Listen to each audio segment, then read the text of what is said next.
What do you do when you can't see the danger coming, but your own family pretends nothing's wrong? That night, a simple walk with my guide dog became the beginning of something I never saw coming. Margaret always walked at 7:30 sharp.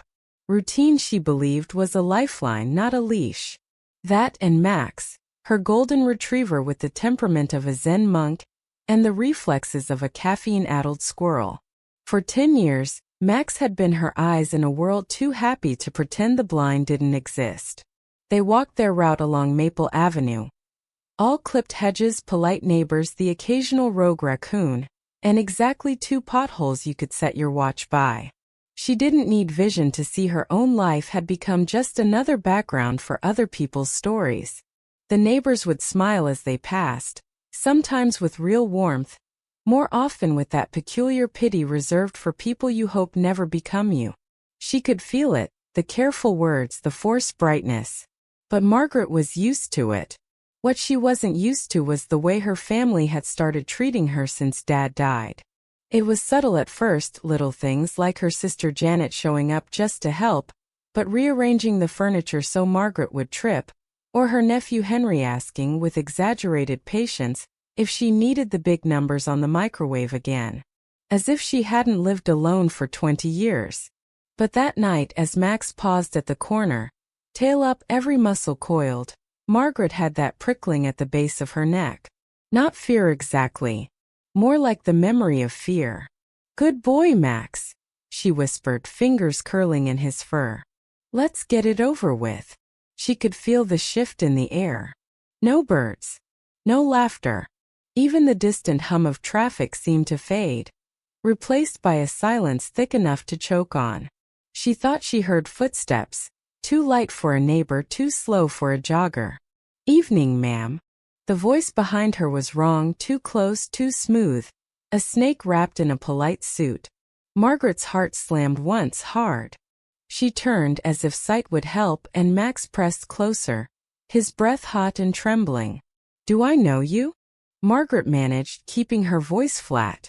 Janet always said Margaret had the subtlety of a frying pan, but now it was all she had. The man laughed. "Just out for a stroll. Looks like you could use some help." She heard the metallic scrape, soft but not soft enough. She'd never seen a knife, but she knew the sound from 1,000 late-night movies. Only this wasn't fiction, and there was no audience to scream at the screen. Max bristled. For the first time, Margaret felt his muscles bunch under her palm, the fur along his neck rising like a ridge. "You sure?" she said, forcing steel into her tone. "I've got help." "Lady, you really don't." And that was when the world shrank. She could taste metal in her mouth, hear her own heartbeat. In the darkness behind her eyes, a memory, Janet sighing, "You'll be fine. Nothing ever happens here." She nearly laughed. Right. She heard the knife slice the air, closer, and Max changed. He wasn't her gentle giant anymore. He was something ancient, teeth bared, chest rumbling. Margaret had never felt so powerless or so protected. What happened next wasn't the worst part. The worst part was knowing her family would never believe her. Not unless something broke. What if the real danger isn't the stranger with the knife, but the family waiting for you at home? When Margaret finally escaped, she never expected her own sister to twist the knife even deeper. The knife never touched her. Max lunged, his body snapping from discipline to pure instinct. She felt rather than saw the chaos. Snarling the man's curse, a rush of feet. Max's leash tore from her hand, his weight gone, and then dead silence. For a long 6 seconds, Margaret thought she was alone. Then breath, ragged, canine, alive. Max pressed into her, trembling, his tongue rough against her palm. She stood frozen, waiting for help that never came. The stranger was gone, maybe limping, maybe bleeding. Margaret would never know. All she knew was the smell of fear and wet dog, and the sound of her own heartbeat crashing in her ears. By the time she got home, the world was already different. Janet was there as always, waiting with her usual "I made tea," and the unspoken judgment hovering like a bad smell. "Late again, Mags?" Janet's voice was too sweet. Did you get lost? Or did your bodyguard drag you off course? Margaret nearly snapped but swallowed it. There was a man. He had a knife. Janet's eyes widened, just enough to be insulting. A knife? Oh, Margaret, are you sure it wasn't just some teenager playing a prank? Max attacked him. Margaret's hand shook as she poured tea. He saved my life. Janet laughed. That dog can barely bark at a squirrel. Are you sure you're not? She paused, that too familiar pity settling in. You know, making it up? You've always had an imagination. Margaret's jaw clenched. You think I want to imagine this? Janet leaned in, her perfume cloying. Maybe you need more help around here.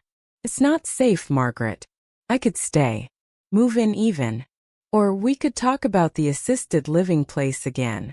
There it was. The knife in her own kitchen. She'd been threatened in the street, but at home the assault was quieter, sharper. Margaret looked at Max, who lay at her feet, eyes watchful, body coiled and ready. For the first time she wondered who she needed protection from more, the world or her own family. She took a long, slow sip of tea, letting the bitterness settle on her tongue. Janet would never believe her. Maybe she didn't want to. Maybe it was easier to think of Margaret as helpless, someone to manage, rather than a sister who could stand her ground. That night, Margaret lay awake, Max pressed tight against her side, the memory of teeth and knives echoing in the dark. She thought of Janet, of all the little indignities and the big ones too, and for the first time she was afraid of more than just strangers. How do you fight for your independence when everyone's convinced you're already defeated? Margaret's battle for truth turns her own family against her, and a secret from the past begins to crack wide open. The next morning brought more than a headache and a stiff shoulder. It brought Janet, hovering in the hallway, arms crossed, ready for war in a pink cardigan. Margaret could feel her sister's skepticism before she even opened her mouth. You can't keep pretending, Margaret. Janet started, voice so soft it was practically venomous. Last night scared you. I saw it. You're not safe alone. Margaret ground her teeth. She barely slept, haunted by the memory of Max's sudden transformation. Her gentle guide dog turning savage, then curling into a trembling ball by her side. She wanted to thank him, to reassure him. But Janet never missed a chance to turn worry into control. I'm fine. Max is fine. I'll call the police myself, Margaret said, moving past her sister, tracing the familiar nicks in the banister with her fingertips. Janet blocked her path. And say what? A man threatened me, but my dog chased him off, and I can't even describe his face? Her laugh was brittle. You need help, Margaret. It's time we talked about guardianship. There it was. The word Margaret had dreaded, guardianship. As if she was a child again, too fragile for the world. She wanted to scream, to grab Janet by the shoulders and shake her. But the world didn't give her that luxury. Max nudged her leg, warm and insistent. Margaret felt his trust like a lifeline, stronger than Janet's doubts. I don't need a guardian. I need you to believe me, Margaret snapped. Janet's voice grew colder. This isn't about belief. It's about what's best for you. And if you won't see that, I have no choice but to call Henry. He'll know what to do. Margaret's nephew, Henry, was a bureaucrat with the soul of a filing cabinet. If he got involved, Margaret knew her life would shrink to paperwork and rules. She'd be monitored, supervised, erased. She could taste the bile in her throat. Call him if you want. I'm not going anywhere. Janet stormed out, muttering about ungrateful sisters and stubbornness. Margaret waited until the door slammed before slumping to the floor, shoulders shaking. Max nuzzled her cheek, licking away the hot sting of tears. Good boy, she whispered. You're the only one who gets it. Her phone buzzed. A message from Henry. Heard about last night. We should meet. There are things you don't know. Margaret's heart froze. What things? Was this just more family interference? Or was there something real buried under all the concern? She stared at the screen, Max breathing quietly at her feet, and realized she'd never felt so alone, or so determined to fight. What if the person you trust least holds the key to your survival? Margaret's meeting with Henry uncovers a family secret and forces her to question everything she thought she knew about loyalty and betrayal. They met in the blandest corner of a coffee shop, the kind with piped-in jazz and mugs too large for comfort. Henry looked the same as always, shirt pressed, tie knotted, smile as reassuring as a used car salesman's. Margaret's hand shook, but her voice didn't. "Why did you want to meet?" she asked, cutting straight through Henry's pleasantries. He hesitated, glancing around as if the ferns were listening. "Aunt Margaret, about last night, Janet called me. She's worried, but I'm not sure she's telling you everything." Margaret bristled. "Janet isn't the only one with secrets, Henry. Spit it out." He dropped his voice. "Look, there's something in Dad's will. About you. About the house. Janet wants to contest it. She thinks you're not fit to live here alone." Margaret's blood ran cold. So that was it. Not just concern, not just pity, money. Henry shifted, guilt flickering in his eyes. "Janet's been talking about assisted living. Selling the house. She says you can't handle things after last night." Margaret forced herself to breathe. "And what do you think?" Henry squirmed. "I think Janet likes to win. But there's more. Did you know your name wasn't always on the deed? Dad changed it before he died for you. He said you'd earned it." The room tilted. Margaret had never heard this. Janet had always said everything would be split, fair and square. Now her world shifted, foundations cracking. "So what do I do, Henry?" she asked, voice thin. He shrugged. "You fight. You call the police. You tell the truth. And you keep Max close. If Janet gets guardianship, you lose everything." Margaret stared at her nephew. The nephew who'd always seemed more robot than man. Was he really on her side? Or was this just another move in a family chess game she never asked to play? She stood, legs shaking. "Thank you, Henry. But if Janet comes after me, I won't go down quietly." Outside, Max waited, tail wagging as if he knew something had changed. Margaret stroked his head, feeling steel slide into her spine. She wouldn't be erased. Not by strangers, not by family, not by anyone. But as they walked home, Margaret realized something even darker. If her family could betray her for money, who else had she trusted for all the wrong reasons? Sometimes the scariest battles are fought behind closed doors. As Margaret confronts her sister, the truth finally explodes, and nothing about her family will ever be the same. The showdown came on a Sunday, rain slapping the windows hard enough to drown out any excuses. Janet arrived with a clipboard, legal papers peeking out from a pastel purse. She didn't bother with tea this time. "You can't keep pretending, Margaret," Janet announced, "all business. You're endangering yourself. The knife, the police, the dog, it's all too much. I'm filing for guardianship." Margaret felt the anger rise, cold and clean. "You mean you're filing to take my house? That's what this is about, isn't it?" Janet blinked, caught. "That's not fair. I just want what's best for you." Margaret pushed back her chair, hands gripping the table's edge. "You want control.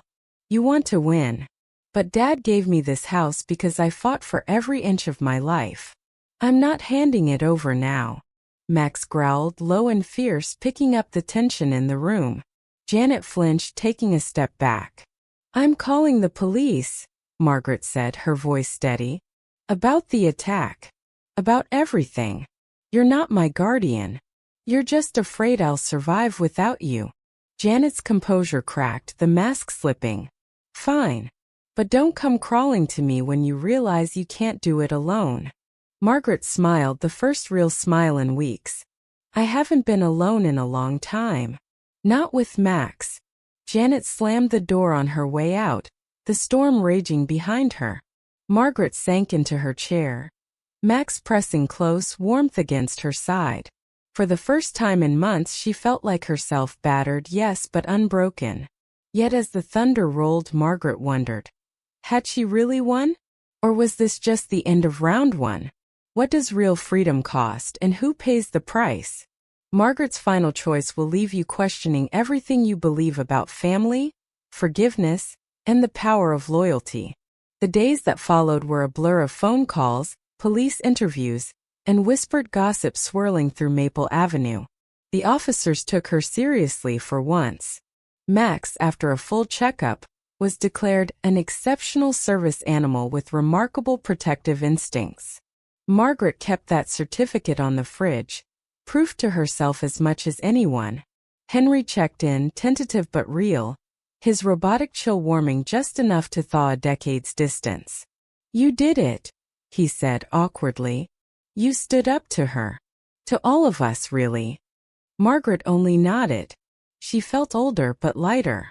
The world was still sharp-edged, still indifferent, but at least now she'd carved out a space that was hers.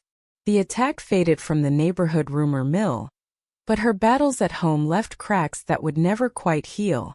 Janet stopped visiting, her silence louder than any argument. Margaret missed her sister, sometimes achingly, but she couldn't wish for the old peace built on denial. Instead, she found something better. Independence. The gratitude that came every morning when Max pressed his nose to her hand, tail wagging, ready to face the world together. Not as a victim, not as a burden, as a survivor. On the anniversary of that night, Margaret sat on the porch, coffee in hand, Max sprawled across her feet.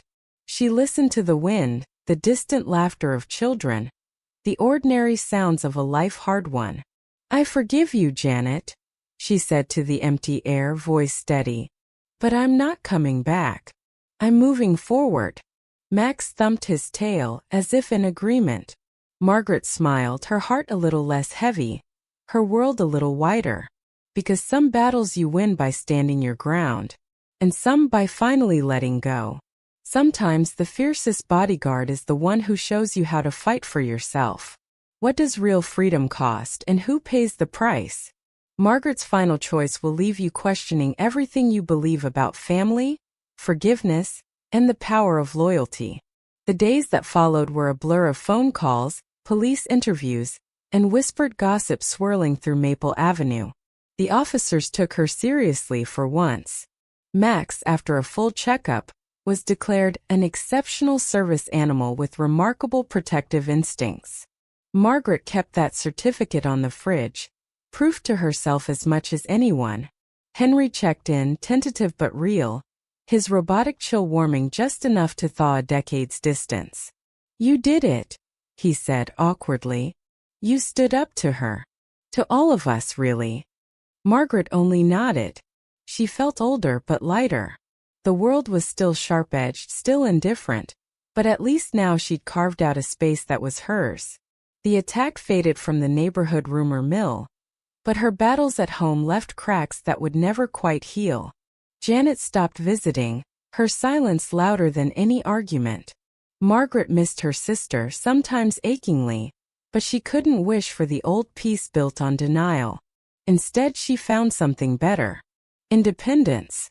The gratitude that came every morning when Max pressed his nose to her hand, tail wagging, ready to face the world together. Not as a victim, not as a burden, as a survivor.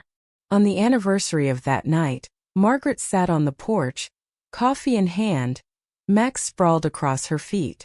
She listened to the wind, the distant laughter of children, the ordinary sounds of a life hard won.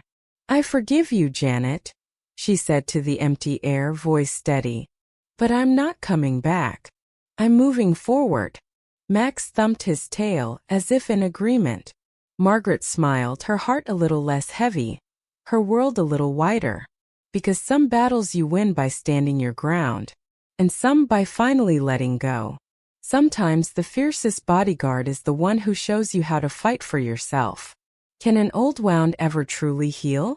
When a letter from the past lands in Margaret's hands, she learns that family secrets can haunt, or save you long after the fighting is done. The morning after her visit to Janet, Margaret sat at the kitchen table, her hands wrapped around a cup of too-bitter coffee, Max's chin resting on her knee. She felt raw, exposed. Forgiveness was supposed to bring peace, but all she felt was emptiness. That's when the mail slot clattered, a sharp metallic sound that set Max barking. Margaret rose, more out of habit than curiosity. Bills, a glossy flyer, and then a faded yellowed envelope addressed in her father's unmistakable scrawl. Her heart thudded. Her father had been gone for years. She'd thought every memory, every secret had been buried with him. Hands trembling, Margaret opened the envelope. The letter inside was short, brutally honest, like everything her father ever said. Max, if you're reading this, it means things got hard, maybe harder than you deserved.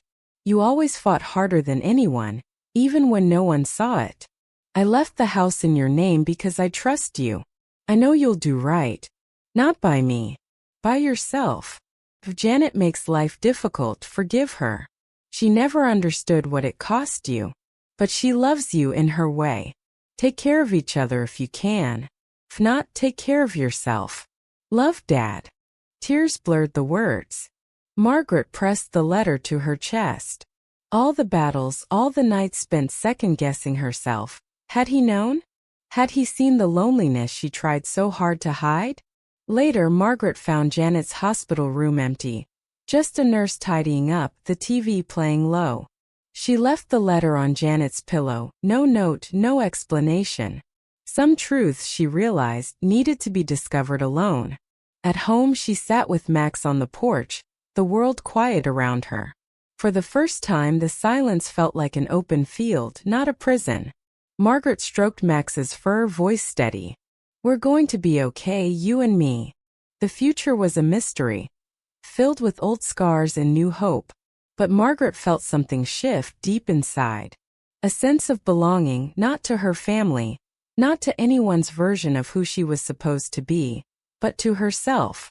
Because sometimes surviving meant letting the past in, not to haunt you but to set you free.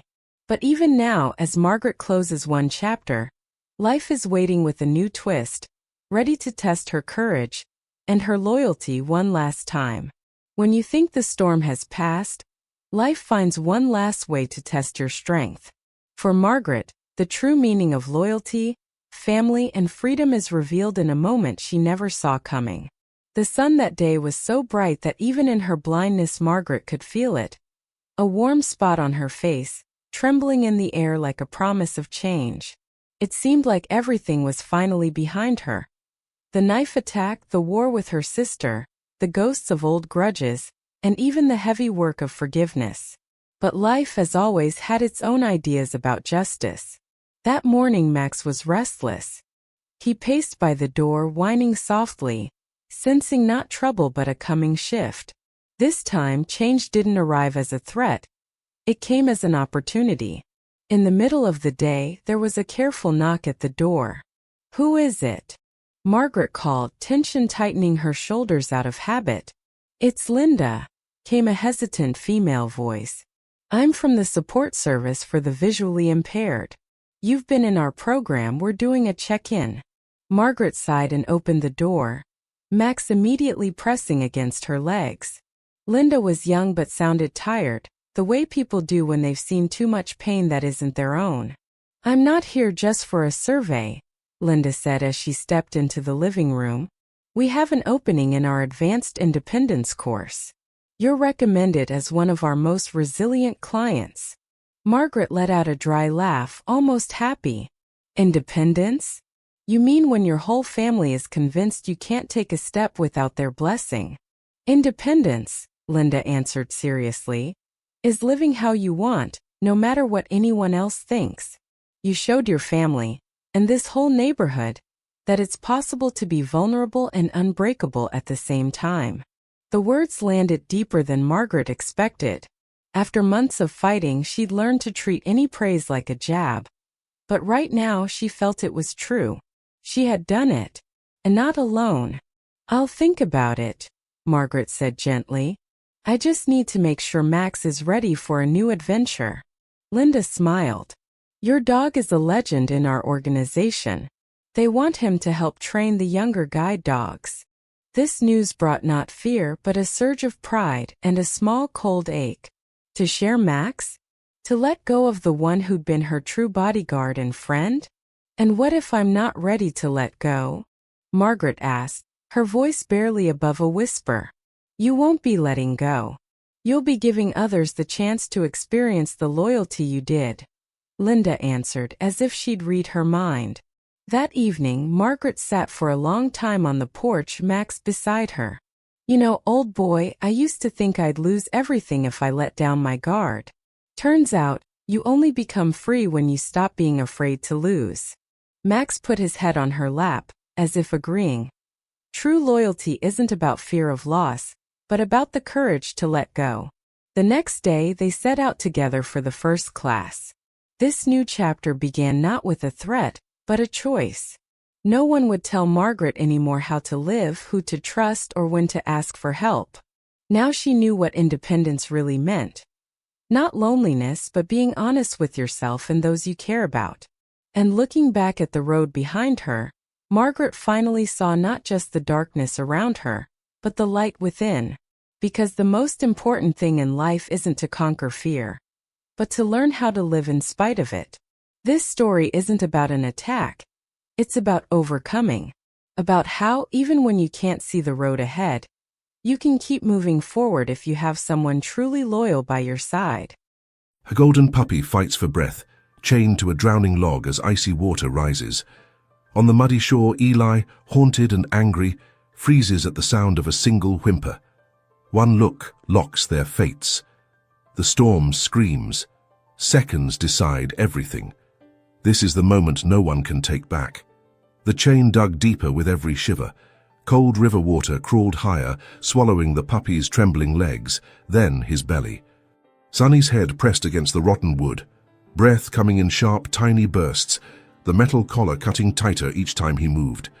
His paws scraped uselessly at the mud. No grip, no hope. The wind howled across the empty riverbank, tearing at his ears. Rain lashed his golden fur flat against his thin body. Every time the log shifted, the current jerked the chain, and pain flashed through his neck, white-hot and dizzying. Sonny closed his eyes. He tried not to cry out. He tried not to move. He didn't remember how he got here. The world was just cold and pain, thunder above and black water below. He learned fast. Barking did nothing. Struggling made it worse. So he waited, breath slowing, eyes wide and silent, listening, hoping for footsteps, for any sign that someone might come. But the only answer was the roar of the storm and the slap of rain. Sonny's chest tightened. The water kept rising. He tried again to pull free. Nothing. The chain bit back. His legs were numb now, heart racing, mind full of fear and empty spaces. He wondered if anyone would notice when he was gone. That's when a shadow appeared on the bank, quick, uncertain, human. Through stinging eyes, Sonny saw a boy drop to his knees, mud splashing. The boy's face was strange, scared, but his hands reached out.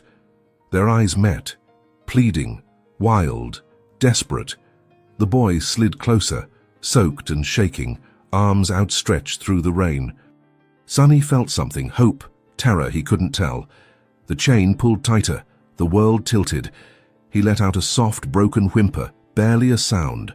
The boy flinched, then moved faster, grabbing the chain with raw, scraped hands. Rain hammered, the river roared. Sonny waited, helpless, trusting all fear and need. That's when the fight for life began. Mud sucked at Eli's sneakers, threatening to pull him under. He didn't care. He knelt in the filthy water, shoving rocks and sticks aside, eyes locked on the golden puppy, Sonny, barely holding his nose above the surface. Thunder cracked above them, sharp enough to rattle Eli's bones. The river churned brown and angry around the rotten log. Every second counted. Eli's hands trembled, half from cold, half from fear. He wanted to shout for help, but no one ever came when he called. Instead, he pressed forward, sleeves dragging in the freezing water, ignoring the sting in his skin. He could see the chain now, thick and rusted, pinched cruelly around the puppy's neck. The padlock was old and battered, edges sharp. Sonny met Eli's eyes again, so close, so full of trust it hurt. The puppy didn't fight, he didn't whine, he just waited, silent and wet, chest heaving. Eli saw it all, the quiver in the small body, the slick of mud coating Sonny's paws, the fear hidden deep but shining through. Eli's breath came fast. He reached for the padlock. The metal was slick, icy, impossible to grip. He tried twisting it, pulling, even smashing it with a rock. Nothing worked. The current pulled at his arms, numbing them to the elbow.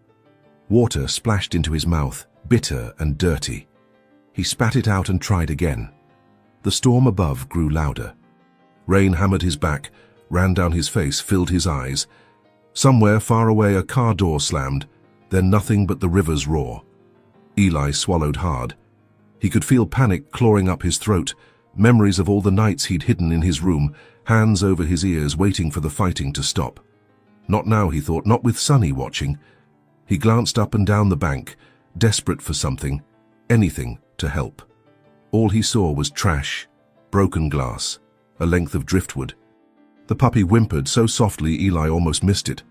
"I'm here," Eli whispered. "I'm not leaving you." He tried to wedge the wood under the chain, bracing it against the log, but it splintered in his grip. He cursed, wiped his face, forced himself to focus. Sonny's breathing was ragged, each inhale slower than the last. That's when Eli made a decision. He shoved his hand beneath the log, searching for the other end of the chain. The mud was thick, sucking at his wrist. He twisted, strained, felt the scrape of stone and the bite of metal. The chain wouldn't budge. He dug deeper, nails splitting, mud creeping up his sleeves. Still nothing. Above them, lightning flashed, throwing the world into sharp relief. For a second, Eli saw Sonny's entire body, small, soaked, shaking. He saw the chain, the swollen belly from cold, the scars already forming around the neck.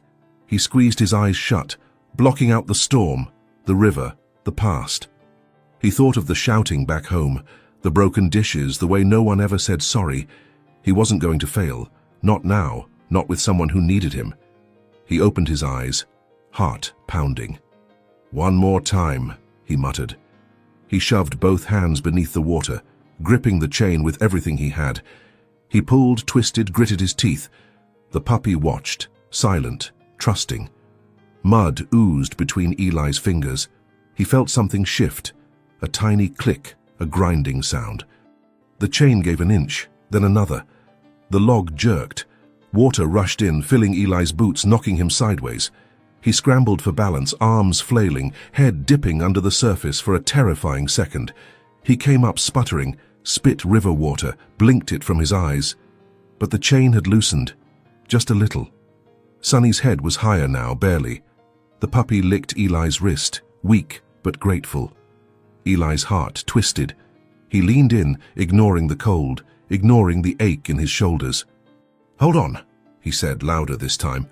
He braced his foot against the log and pulled again, everything he had left in his body behind that one desperate move.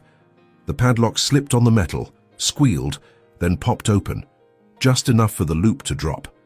The chain slithered into the river. For a moment, neither of them moved. Sonny looked stunned, as if he couldn't believe freedom was possible.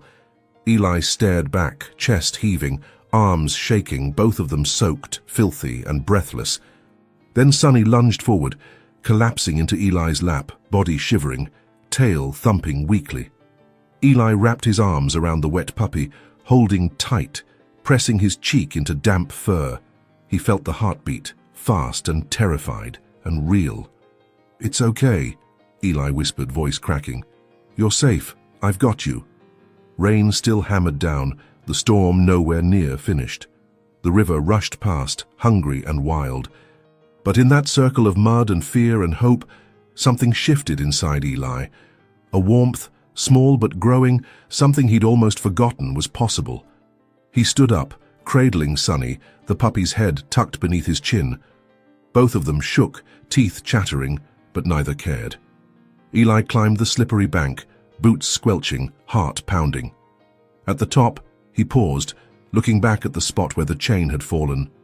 The log rolled in the current, spinning away. Gone. Eli hugged Sonny tighter. For the first time in a long while, he didn't feel alone. He started toward the trees, away from the river, the storm easing just a little.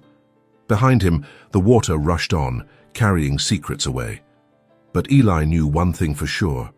Whatever came next, he wasn't running alone anymore. Tell me in the comments where you're watching from, and don't forget to leave your like. Eli gripped Sonny tighter as he stumbled through the brush, rain still coming down in icy sheets. His arms ached from holding the puppy, now trembling, small paws curled into his chest, but he didn't let go. His sneakers slid in the mud, each step a battle against the slick ground. Behind him, the river sounded louder, as if calling him back. He shook his head. Not a chance. The trees thickened, branches low and dripping. Eli ducked beneath them, searching for any kind of cover. Every muscle in his body buzzed with nerves. The woods felt different now, stranger. Every shadow a threat. The storm seemed to follow them, wind rattling leaves, thunder rolling overhead. Sonny whimpered, pressing his nose into Eli's jacket. The sound was soft, desperate. Eli brushed his fingers over the wet fur, feeling every rib, the puppy's heart fluttering beneath his palm. He didn't know much about dogs, but he knew this wasn't good. Sonny was shivering, fur matted, breath thin.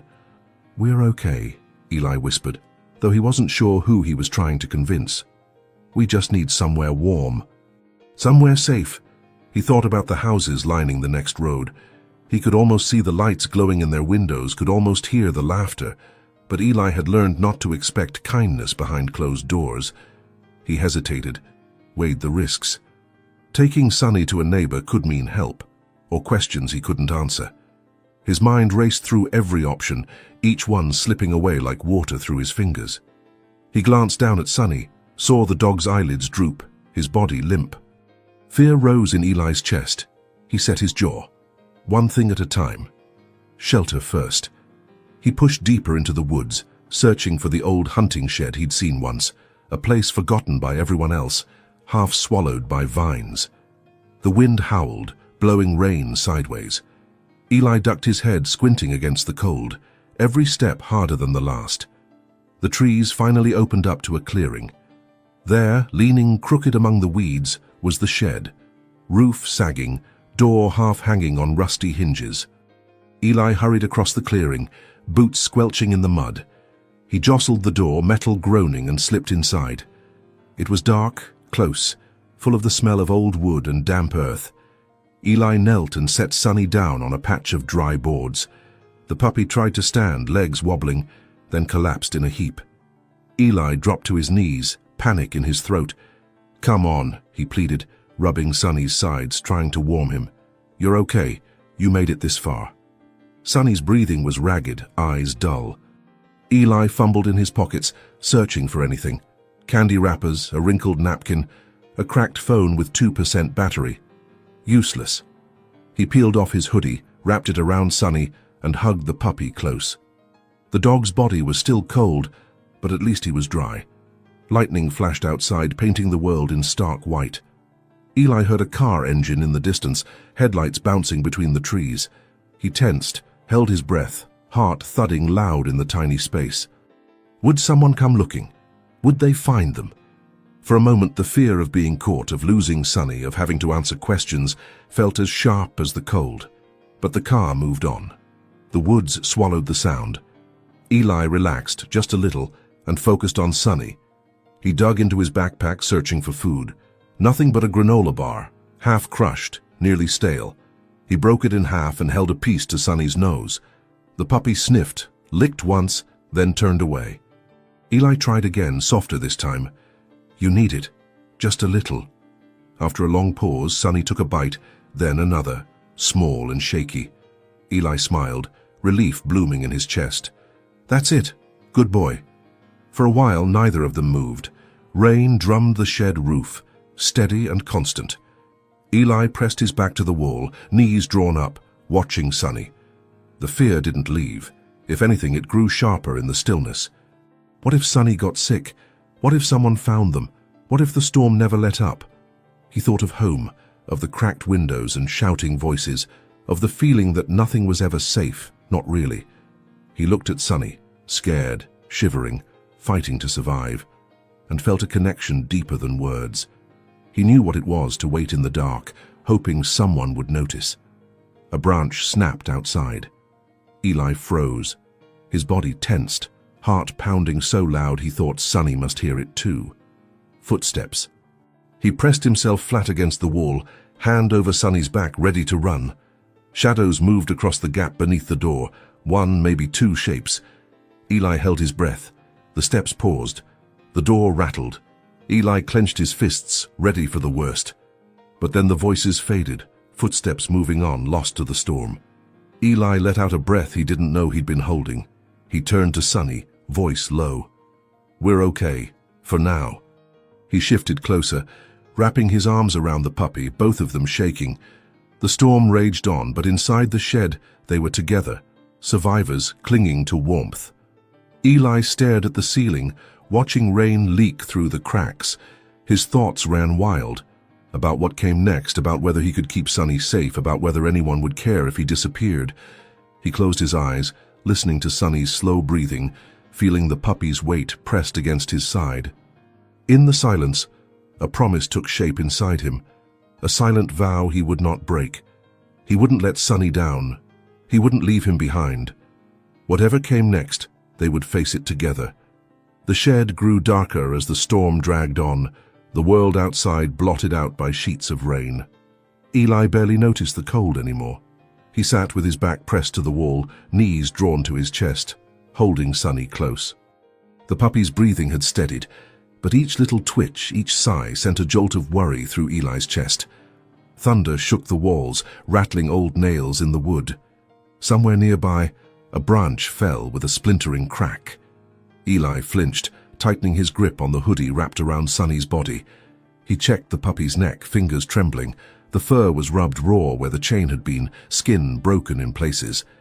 Eli's gut twisted, anger and sadness knotted together. Who would do this to a dog? Why? Sunny shifted, snuggling closer. Eli brushed a hand over the matted fur, gentle as he could. The puppy's eyes fluttered, half-closed, trusting. Eli swallowed. He knew he needed help. Sunny needed a vet, real food, maybe even shots, stuff Eli couldn't provide. But the thought of leaving the puppy, of explaining any of this to someone else, felt impossible. Adults didn't listen. They didn't understand. He shivered, drawing the puppy nearer. The minutes crawled by. Eli tried not to think about home, the yelling, the slamming doors, the fear of making things worse just by being there. Here, in the darkness with Sunny, things were simpler. There was only survival, only keeping the puppy alive one more hour. But the silence made his mind wander. He remembered once, years ago, when his mom had found a lost kitten and nursed it back to health. For a while things had been good. Laughter in the kitchen, soft words, gentle hands. He remembered her telling him, "When you help something smaller than you, it helps you too." He looked at Sunny, so small, so vulnerable, and felt a lump in his throat. "I'm not leaving you," Eli whispered. "I promise." Sunny made a soft, grateful sound, almost like a sigh. A burst of wind rattled the shed. Eli tensed. He heard voices again, closer this time. Fear flooded him. He peered through a gap in the boards, heart pounding. Two figures walked along the tree line, flashlights cutting through the rain. Their shapes were vague, jackets pulled tight, hoods up against the storm. Eli recognized the outline of one. Mr. Davies, the neighbor who always called animal control on strays. The other, he wasn't sure. Maybe his own dad, maybe someone else from the street. Eli's stomach dropped. If they found Sunny, if they called the pound, he didn't know what would happen. He pressed back, praying they wouldn't check the shed. He heard snatches of conversation, carried by the wind. "Said someone saw a kid near the river. Stray dog. Probably rabid." Eli's breath caught. His thoughts raced. Had someone seen him? Had they noticed the chain, the rescue? Would they call the police or worse, his parents? Sunny stirred, sensing Eli's fear. The puppy licked Eli's hand, tail twitching weakly beneath the hoodie. Eli held his breath as the footsteps neared the shed. One of the flashlights swept over the clearing, beams sliding across the door, mud squished under heavy boots. He closed his eyes, pulse thudding in his ears. The door creaked, but the storm saved them. Lightning split the sky, thunder following so close the world shook. The men hesitated, voices raised, arguing over whether to keep looking. After a minute, they moved on, flashlights bouncing back toward the main path. Eli exhaled, shoulders sagging in relief. He checked Sonny again, heart still racing. The puppy blinked at him as if to say, "We're still here." Eli felt a shift inside. He realized he wasn't just hiding anymore. He was protecting something that needed him, something that trusted him in a way no one ever had. A question formed in his mind. What was he willing to risk for Sonny? He knew the answer before he could finish the thought. Anything. He unwrapped the hoodie a bit, searching for wounds. Sonny whined, but let Eli work. The skin under the matted fur looked worse in the dim light. Angry red lines crusted with dirt, some bleeding. Eli bit his lip. He needed help.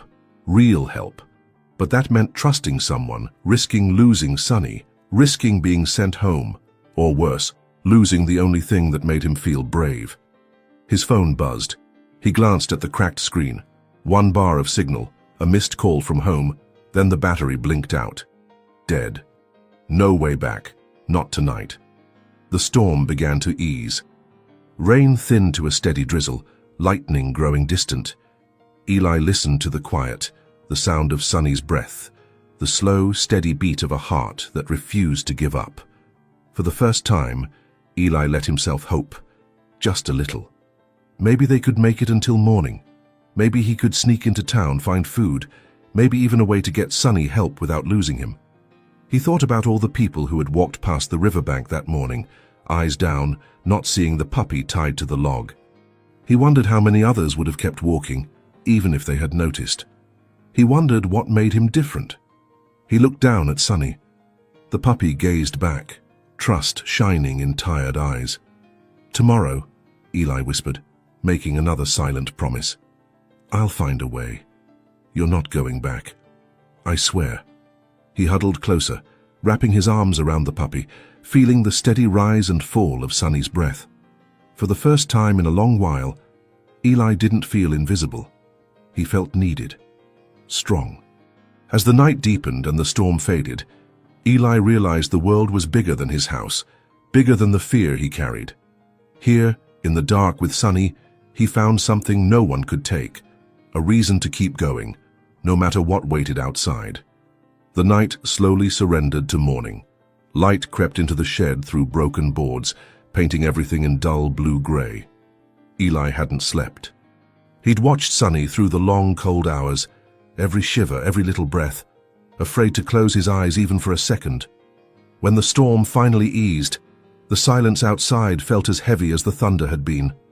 In the hush, Eli could hear every movement in the woods, every distant car. He stroked Sonny's side, feeling the puppy's heartbeat, slow but steady. The hoodie was damp, but at least Sonny was warm. Eli's own teeth chattered. He listened for voices, but heard nothing. Still, he knew it wasn't safe. He needed a plan. The shed wouldn't hide them forever. His mind circled back to the men in the woods. Mr. Davies, always quick to call animal control, always talking about property and rules. And he was almost certain, his own father, whose anger could be louder than the river when things went wrong. Eli tried to picture their faces if they found him here with the dog. He felt his chest tighten. He tried to understand them, why they would search the woods in the middle of a storm, why the first instinct was to call someone to handle a lost animal, why nobody ever seemed to stop and ask what had really happened. As he listened to Sonny breathe, Eli realized that the people he feared weren't monsters. They were just tired, busy, maybe scared themselves. Mr. Davies was always alone, working on his fence, complaining about noise. Eli's father, after the shouting stopped, would sometimes just stare out the window silent for hours, like he was waiting for something he couldn't name. Eli didn't excuse them, but he saw it, the loneliness, the helplessness, the way fear made people hard. He reached for the cracked phone again, out of habit, forgetting it was dead. It hit him how alone he was. No one to call, no help on the way. The only sound was Sonny's gentle, shaky breathing. He pressed his face into the puppy's fur, letting the softness calm him. "We're okay," he said quietly, voice barely more than a breath. "They didn't find us." Sonny responded with a slow wag, as if he understood. Eli thought about what came next. The shed wasn't safe for long. Eventually someone would check it. He had no food left. He needed help. But who could he trust? He remembered the old animal clinic downtown. It was always busy, filled with barking dogs and tired people. Once, when he'd scraped his knee outside, a nurse had given him a bandage and a smile, no questions asked. He wondered if they would help Sonny, or if they'd call someone to take the puppy away. He realized too that hiding couldn't last. Someone would notice he hadn't come home. Maybe they already had. As the light grew stronger, Eli made up his mind. He couldn't wait for the world to fix this. He'd have to try on his own. He tore a piece from his already ragged t-shirt, dipped it in water from a puddle in the shed, and gently cleaned Sonny's wounds. The puppy whimpered at first, but then settled, trusting. The raw skin looked a little better. Less dirt, less red. Eli dug in his pocket and found a few coins, not enough for anything real, but a start. He pressed them into his shoe for safekeeping. He pulled on his wet hoodie, wrapped Sonny carefully inside, and stood up. His legs ached. He listened again. No footsteps, no voices. He eased open the shed door, peered into the clearing. Nothing but the drip of water and the call of crows. He stepped outside, moving quietly. Every sound made him flinch, a branch cracking, a bird taking flight. But he kept going. The world was washed clean by the rain, leaves shining, mud thick underfoot. He kept to the trees, moving along the edge of yards, avoiding the open spaces. Once a car slowed at the end of a driveway, and Eli dropped to his knees behind a bush, heart hammering, clutching Sonny close. The car moved on. His thoughts raced. Would Mr. Davies be out? Would his father check the woods again? Or would they assume he'd just run away for a while as he'd done before and not look any further? He made it to the road near the animal clinic. He watched from behind a fence as people came and went, someone holding a cat in a carrier, another dragging a reluctant Labrador on a leash. The place felt safe in a way he couldn't explain. He waited, trying to work up the nerve to step inside. A police car pulled up and parked at the curb. Eli froze. An officer got out talking to the receptionist through the clinic's open window. Eli's skin prickled with fear. He backed up, hiding deeper in the shadow of a dumpster, heart pounding. He listened, straining to hear. The officer was calm, almost bored, asking about lost animals and if anyone had seen a runaway kid. Eli's breath caught. Had his father called the police already? He weighed his options, go inside and risk being caught, or stay outside and watch Sonny get weaker. He looked down at the puppy, saw the hope in Sonny's eyes, the absolute trust. Eli's fear wavered. He watched as the police car pulled away, the officer barely glancing his direction. A nurse stepped outside with a bag of trash. She looked tired but kind. Eli waited until she turned to go back in, then whispered, "Excuse me." The nurse stopped, startled. She saw Eli, soaked, shivering, holding a bundle in his arms. For a moment, neither of them spoke. "I need help," Eli said, voice low. "He's hurt." The nurse's face softened. She nodded, waving him inside. Eli ducked in, heart thumping, eyes on the floor. The warmth of the clinic hit him, the smell of antiseptic and wet fur. The nurse took Sonny gently, cooing at the puppy, checking the wounds with practiced hands. Eli hovered, unsure, fear rising again. Would she call someone? Would Sonny be taken away? But she just smiled, eyes kind. "You did a good thing," she said quietly. "You brought him in, he'll get care, and let's get you dry too." Eli nodded, relief flooding him, but still wary.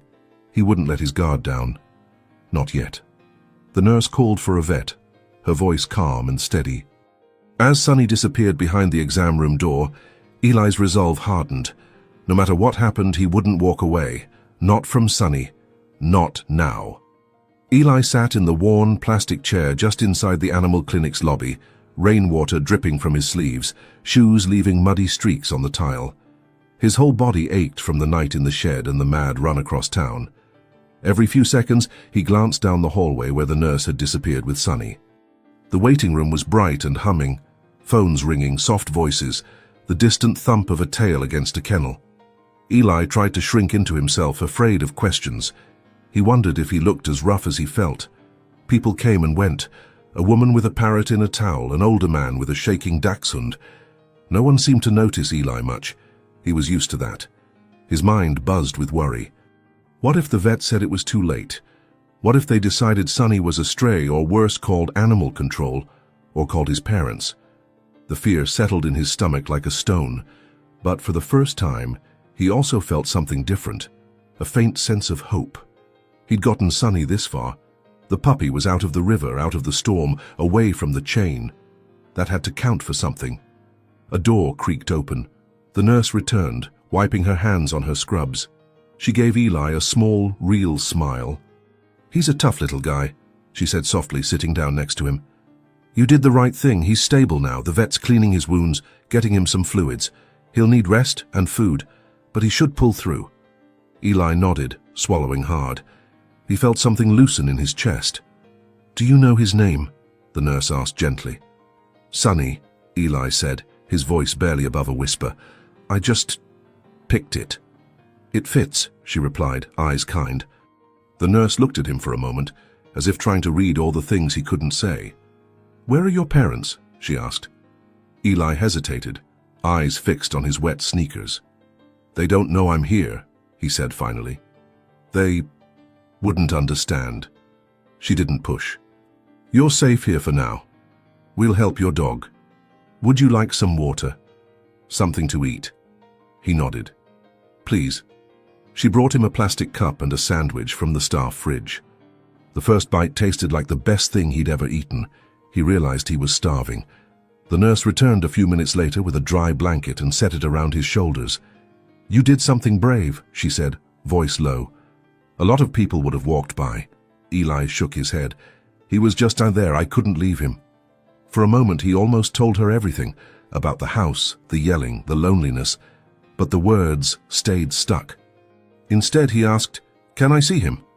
"In a little while," she promised. "Let the doctor finish first." Time blurred after that.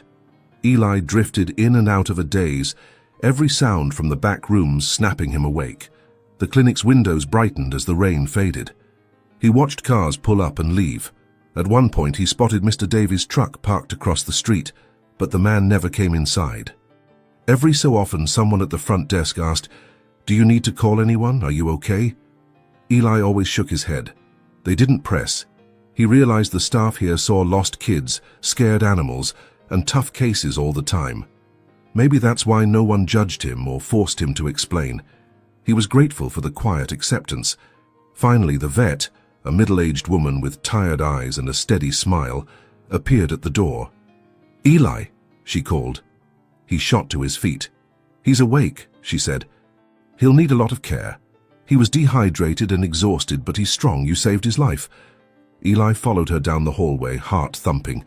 In a small recovery room, Sonny lay on a blanket, head up, IV taped to his leg, eyes brightening when Eli appeared. The puppy's tail thumped, slow then faster. Eli knelt beside him, careful not to bump the IV. "Hey, buddy," he whispered, smiling for the first time in what felt like days. Sonny licked his hand, eyes shining with gratitude and recognition.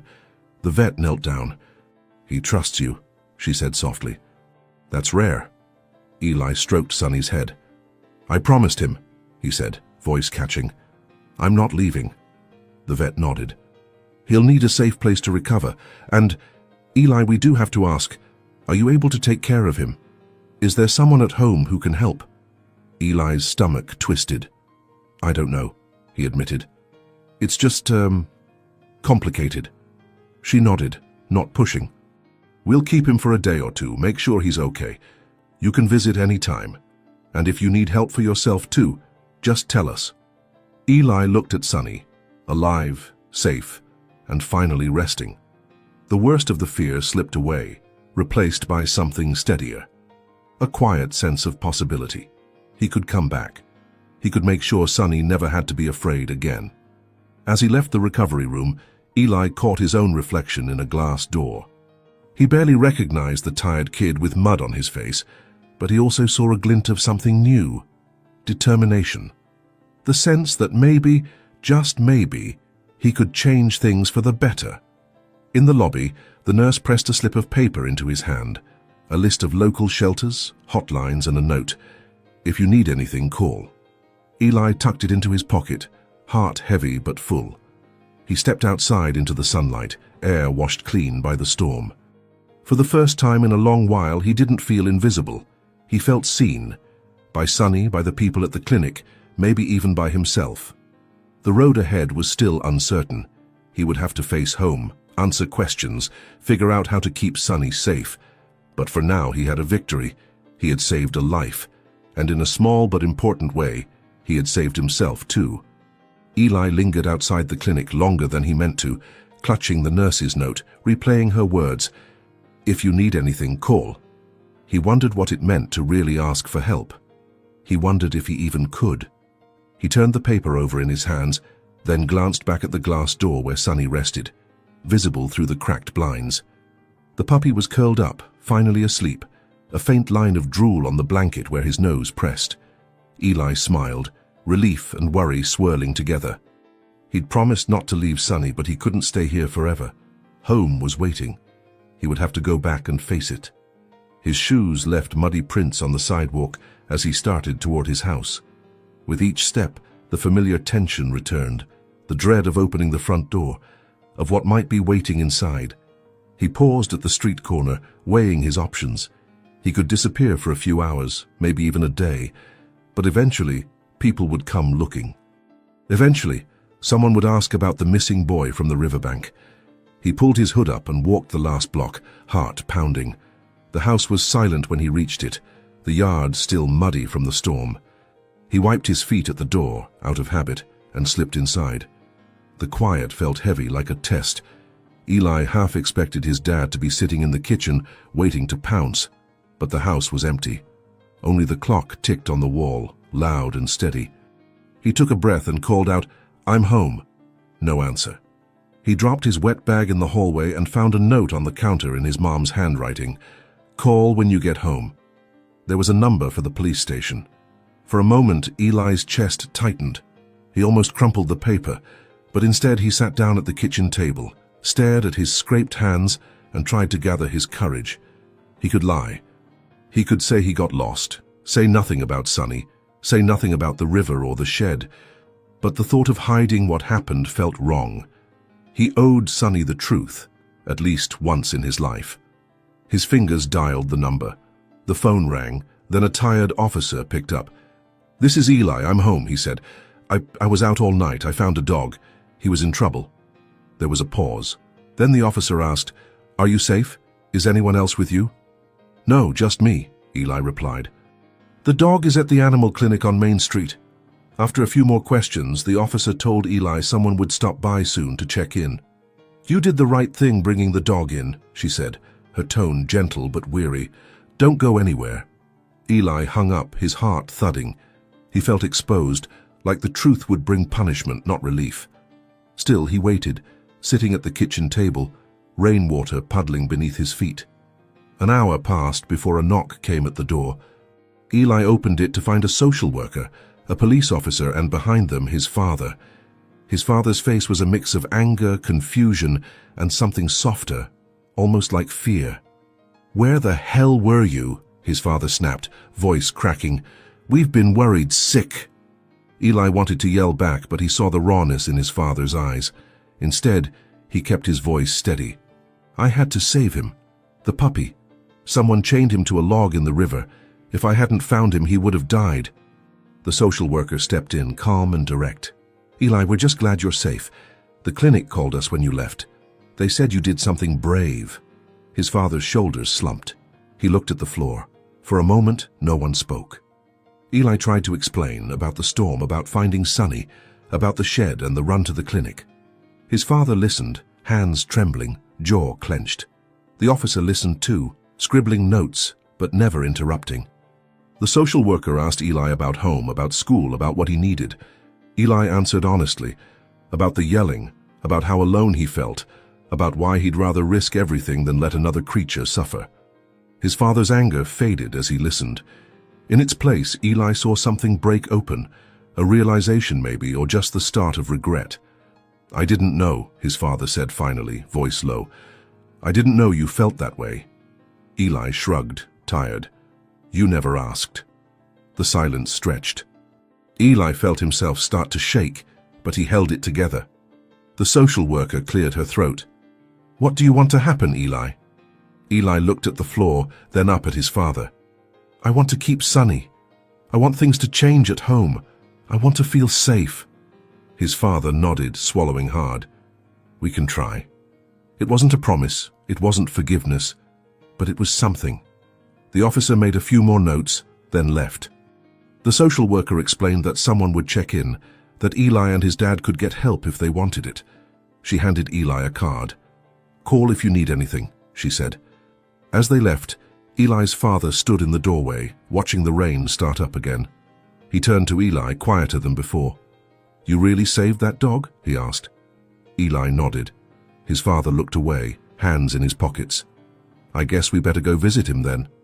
See if he's as tough as you say." Eli felt the weight lift just a little. A few hours later, they drove to the clinic together. Sonny was still weak, but when Eli stepped into the room, the puppy's tail started thumping against the blanket. His father stood awkwardly in the doorway, watching as Eli sat cross-legged on the floor and let Sonny crawl into his lap. For the first time, Eli felt like maybe his father could see him, not as a problem, but as someone who could do good. Someone who mattered. The vet explained what Sonny needed. Time, patience, steady meals, a warm place to heal. Eli promised he'd do everything right. His father nodded. "We'll figure it out." The sun broke through the clouds outside, lighting the room with pale gold. Sonny blinked in the light, then closed his eyes and rested his head on Eli's knee. For the first time in his life, Eli let himself believe he could keep a promise, not just to Sonny, but to himself. The days that followed moved slow, each one brighter than the last. The storm that once threatened to wash everything away left behind clear skies and streets still shining with puddles. Eli and his father walked home from the clinic together, neither of them talking much, but the quiet felt less heavy, almost like peace. Sonny stayed at the clinic for 2 more nights. Each afternoon, Eli visited after school, bringing bits of leftover food, sitting cross-legged on the linoleum as the puppy slept curled in his lap. The vet showed Eli how to clean Sonny's wounds, how to feed him in slow, careful bites. Eli listened to every word, not wanting to let the dog or himself down. Other kids from the neighborhood passed through the clinic lobby, some stopping to ask about Sonny, others just glancing and moving on. Most didn't recognize Eli at first. He was used to that. But one girl, Megan, who lived 2 doors down, watched him one day as he carried Sonny out for a short walk. "You saved him, right?" she said. Her voice wasn't accusing, just curious. Eli shrugged, not sure what to say. Megan nodded anyway. "That's cool." For the first time, Eli didn't feel embarrassed about what he'd done. He looked down at Sonny, golden fur glinting in the sunlight, tail wagging as they crossed the grass. A real sense of pride grew in his chest, quiet, steady, impossible to ignore.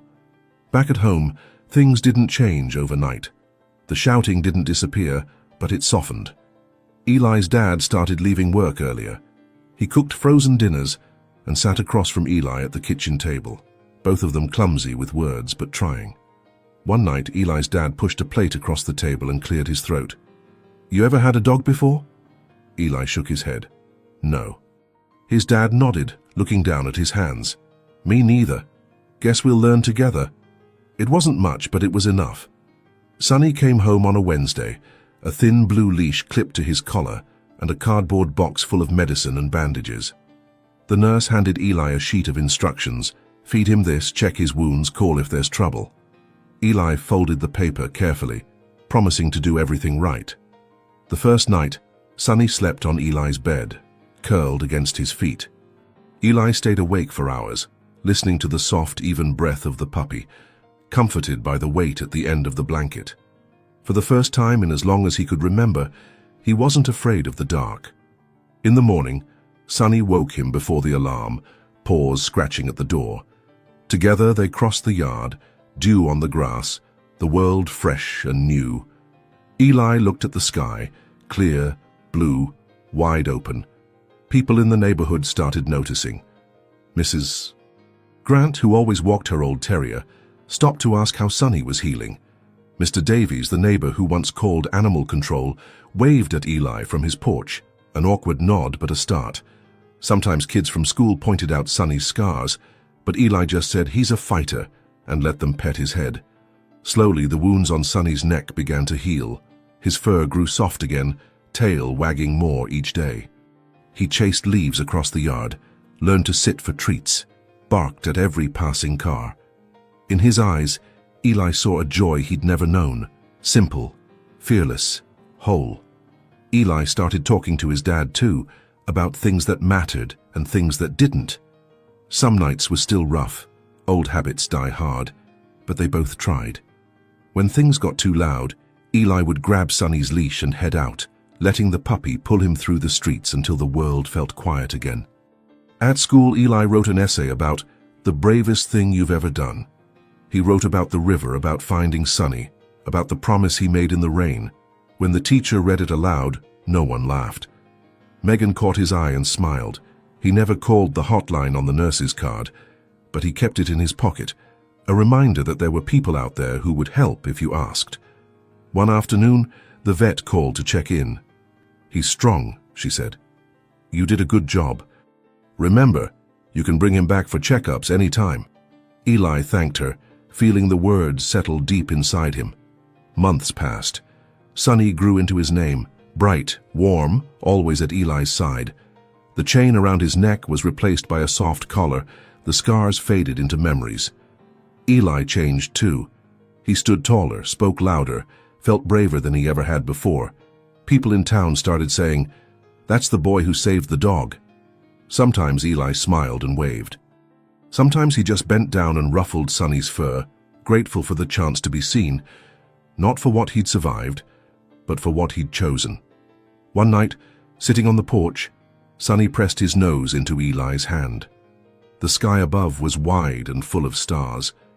Eli thought of all the things he'd been afraid of being alone, of being forgotten, of not being enough. He looked at Sonny and realized he wasn't alone anymore. He never would be, not as long as he kept trying.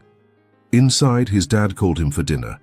Eli stood up, leash in hand, and headed inside, Sonny trotting behind him. For the first time, he felt truly home. "Thanks for making it this far.